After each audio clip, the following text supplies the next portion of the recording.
உங்கள் அத்தனை பேரும் உத்தமதானா சொல்லுங்கள்.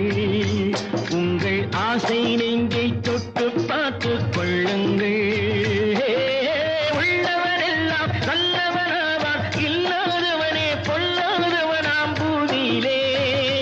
பின்னே நன்மை தீமை என்பது என்ன, பாவ புண்ணியம் என்பது என்ன பாதையிலே. நீங்கள் அத்தனை பேரும் உத்தமதானா சொல்லுங்கள். உங்கள் ஆசை நெஞ்சை